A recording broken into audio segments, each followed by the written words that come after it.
அருகே தூய்மை பணியாளர்களை பணி செய்ய விடாமல் தகாத வார்த்தைகளால் திட்டிய தனிநபர் குறித்து கண்டு கொள்ளாத அதிகாரிகளால் பணியாளர்கள் உள்ளிருப்பு போராட்டத்தில் ஈடுபட்டனர்.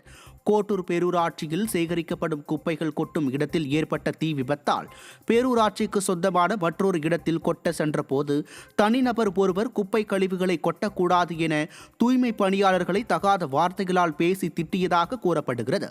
இதுகுறித்து கண்டும் காணாமல் இருந்த திறனற்ற திமுக அதிகாரிகளின் செயலை கண்டித்து தூய்மை பணியாளர்கள் கோட்டூர் பேரூராட்சி அலுவலகத்தில் உள்ளிருப்பு போராட்டத்தில் ஈடுபட்டனர். திருச்சி மாவட்டம் அரியமங்கலத்தில் பாலியல் வன்கொடுமைகளை தடுக்க தவறிய ஸ்டாலின் அரசை கண்டித்து பெண்கள் ஆர்ப்பாட்டத்தில் ஈடுபட்டனர்.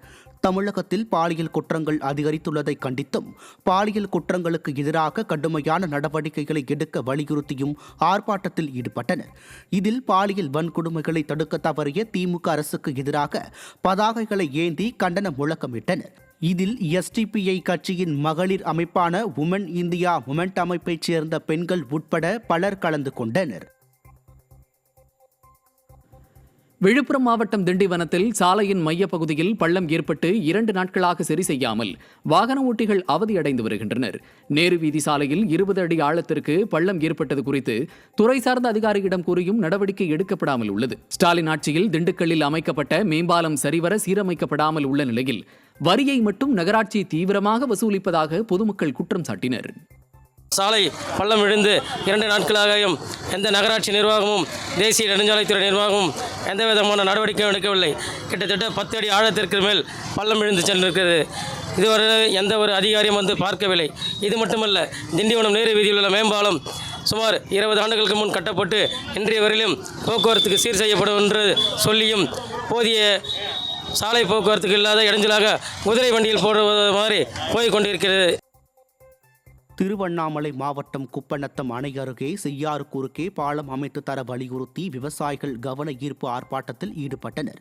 கல்லாத்தூர், தெரிஞ்சிக்குப்பம், மேட்டூர், வைகோ நகர் உள்ளிட்ட பல கிராமங்களைச் சேர்ந்த 100க்கும் மேற்பட்ட விவசாயிகள் செய்யாறு குறுக்கே தரைப்பாலம் அமைத்து தர வலியுறுத்தி அரசுக்கு எதிராக கோஷங்களை எழுப்பினர். திறனற்ற திமுக அரசு மக்கள் நலன் குறித்து கவனம் செலுத்துவதில்லை என குற்றச்சாட்டு எழுந்துள்ளது. ஒரு மேம்பாலம் இல்லை ஒரு சிறிய பாலம், ஒரு தரைப்பாலம் இதை அமைத்து தர பலமுறை கோரிக்கை வச்சோம். ஒவ்வொரு முறையும் இந்த தண்ணி திறக்கும்போது டேம்லேருந்து ஒவ்வொரு உயிர் பலி வாங்கின்னு இருக்குது. கடந்த 6 மாதத்துக்கு முன்பு கூட 2 குழந்தைகள் இந்த தண்ணியில் அடித்து விட்டு போய் சென்று செத்தது எல்லா அரசாங்கத்துக்கும் நினைவு வரும்.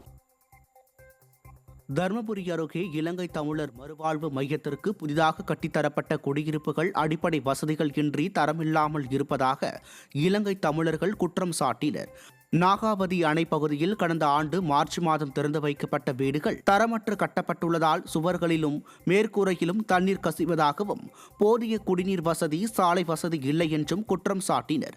மாவட்ட ஆட்சியரிடம் பலமுறை தெரிவித்தும் நடவடிக்கை இல்லை என்றும் குற்றம் சாட்டினர். திமுக ஆட்சியில் கட்டப்படும் கட்டடங்கள் தரமாக இருப்பதில்லை என்று மக்கள் குற்றம் சாட்டுகின்றனர். திருவாரூரில் கலப்பட விதை நெல் வழங்கப்பட்டதால் அறுவடை நேரத்தில் பாதிக்கப்பட்ட விவசாயி மனவேதனை அடைந்துள்ளார்.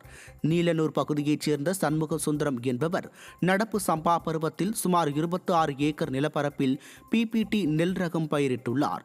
இந்நிலையில் அறுவடை நேரத்தில் நெல்மணிகள் பாதி பதராகவும் பாதி கருக்காயாகவும் வேறு வேறு ரகமாக விதைந்துள்ளது.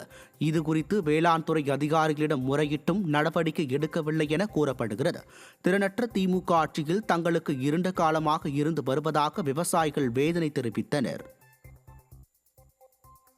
பாதி பதரா இருக்கு, பாதி கருக்கா இருக்கு, பாதி டீக்கனா இருக்கு, பாதி 5000 இருக்கு, மாறி மாறி ரகம் இருக்கு. இந்த ரகத்தை பார்த்துட்டு நம்ம டிடி மேடம் எல்லாரும் பார்த்துட்டு போனாங்க. திருப்பி அவங்க திருப்பி ஒரு ரெஸ்பான்ஸ் கொடுக்கல. ஆனால் விதை வாங்கினில் சிவா ஏஜென்சி திருவாரூர் அங்கே போய் நிறைய முறையீடு பண்ணிட்டேன். அந்த Venkateswara agency Dharapuram seed company அவங்களுக்கும் முறையீடு பண்ணிட்டேன். இது வரையும் அவங்க பார்க்கல, செய்யலை.